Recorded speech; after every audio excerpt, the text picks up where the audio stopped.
Hi, my name is Natasha Tracy, and this is Breaking Bipolar at HealthyPlace. Today I want to talk about how to talk to people about your mental illness. This is a pretty big question, and it's really an important one because sooner rather than later, you are going to need to talk to someone about your mental illness. You're going to need it for support. You're going to need it because someone needs to be involved in your treatment. There are any number of reasons, but you're going to need to talk to people about it. So it's really a good idea to think about how now.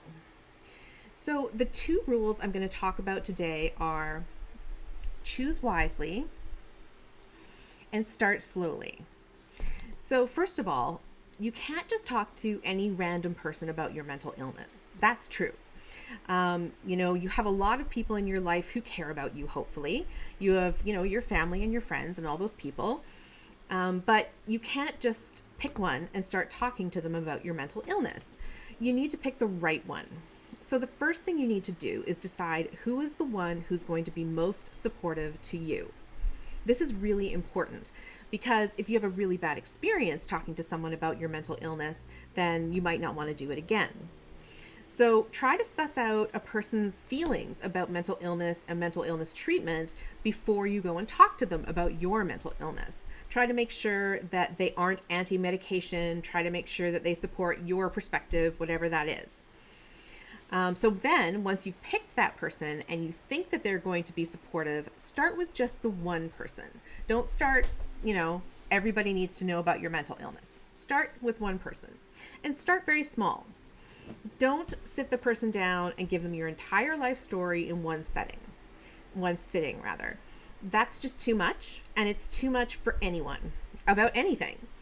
So what you need to do is find a time when the two of you are alone, when there is emotional space and physical space, and where you can sit down and say, Joe, I'd like to talk to you about something, and I'd like to tell you that I have actually bipolar disorder.